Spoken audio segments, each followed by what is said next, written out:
Assalamualaikum warahmatullahi wabarakatuh. Apa kabar anak-anakku sekalian? Alhamdulillah, semoga kalian dalam lindungan Allah tentang sholat jamaah dan qashar. Baiklah, kalian nanti akan menyimak ya dari uraian Ibu mengenai sholat jamaah dan qashar. Sebelum Ibu menguraikan sholat jamaah dan qashar, di sini Ibu akan membacakan kompetensi intinya, itu tujuan dari pembelajaran mengenai sholat jamaah dan qashar. Yang pertama, menghargai dan menghayati ajaran agama yang dianutnya. Kedua, menghargai dan menghayati perilaku jujur, disiplin, tanggung jawab, peduli atau toleransi, gotong royong, santun, percaya diri dalam berinteraksi. Ketiga, memahami pengetahuan faktual, konseptual, dan prosedural berdasarkan rasa ingin tahu tentang ilmu pengetahuan. Yang keempat, mencoba, mengolah, dan menyaji dalam ranah konkret atau menggunakan, mengurai, merangkai, memodifikasi, dan membuat. Selanjutnya yaitu tentang kompetensi dasar dalam tujuan pembelajaran sholat jamaah dan qashar. Yang pertama, memahami tata cara sholat jamaah dan qashar. Menjelaskan sholat jamaah dan qashar. Mempraktekkan sholat jamaah dan qashar. Pengertian dan dalil sholat jamaah. Yang pertama, Ibu akan bahas sholat jamaah takdim, sholat jamaah takhir, sholat qashar, sholat jamaah qashar. Sebelum Ibu uraikan tentang sholat jamaah, di sini pengertian sholat jamaah menurut bahasa adalah dikumpulkan. Artinya dua sholat fardu dikerjakan pada satu waktu. Misalnya, sholat zuhur dan sholat asar dikerjakan pada waktu zuhur atau waktu asar. Sholat jamaah boleh dilakukan apabila dalam perjalanan atau musafir, dalam keadaan hujan lebat bagi yang biasa berjamaah di masjid, dalam keadaan sakit. Kemudian dalil sholat jamaah ini terdapat hadis riwayat Bukhari Muslim.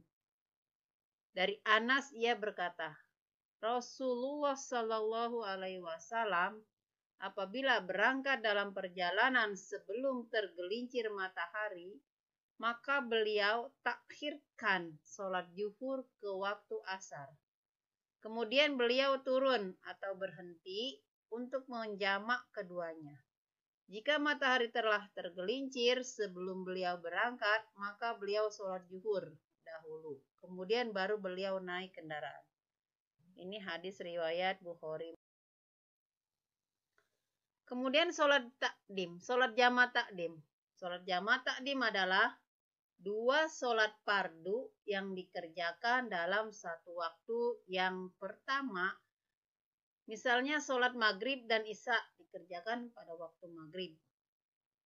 Syarat jamaah takdim pertama, mendahulukan sholat pertama, kemudian sholat yang kedua. Niat jamaah pada waktu mengerjakan sholat yang pertama. Kemudian berturut-turut antara sholat yang pertama dan yang kedua.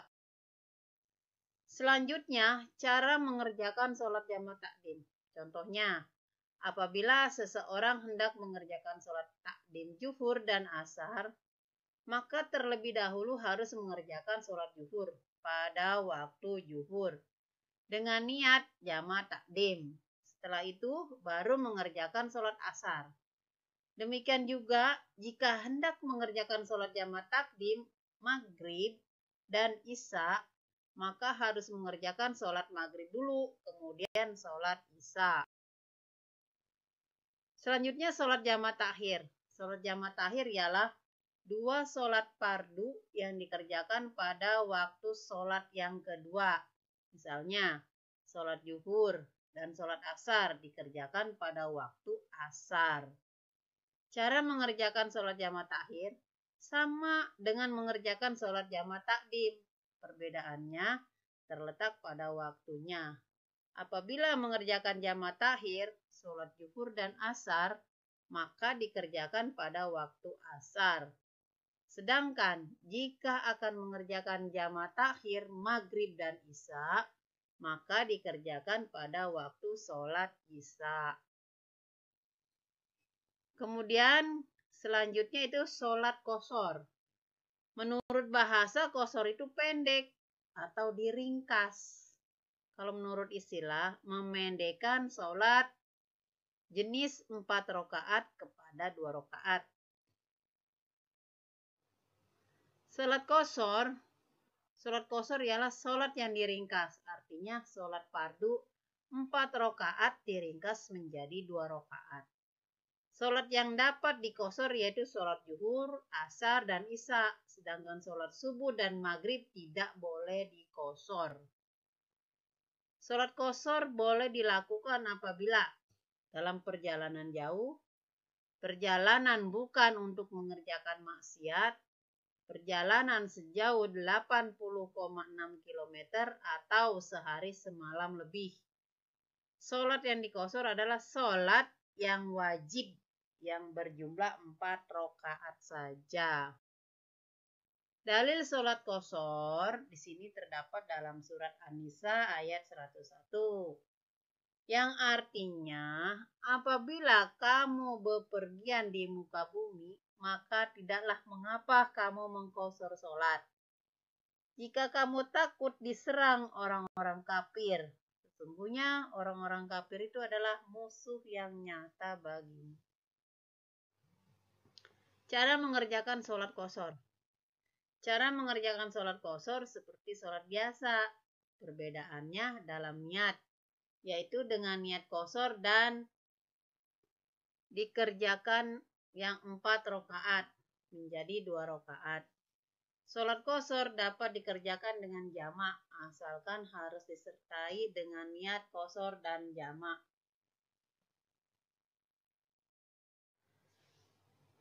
Hikmah sholat jama' dan qashar. Pertama, tidak memakan waktu yang banyak, sehingga bisa melanjutkan aktivitas yang lain. Yang kedua, hati menjadi tenang dan tidak gelisah karena sudah dapat melaksanakan sholat yang merupakan kewajiban umat muslim. Yang ketiga, tidak merasa takut apabila berhadapan dengan musuh karena sudah melaksanakan kewajiban sholat. Yang keempat, merupakan keringanan dari Allah Subhanahu wa Ta'ala yang perlu disyukuri. Demikianlah telah Ibu sampaikan bab kedua ini dengan pertemuan yang kedua juga tentang sholat jama' dan qashar.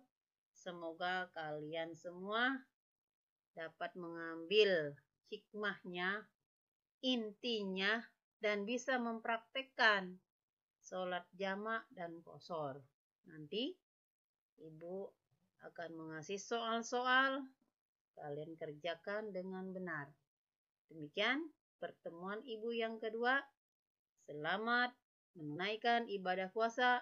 Semoga kalian dalam keadaan sehat walafiat. Dan Ibu akhiri, wassalamualaikum warahmatullahi wabarakatuh.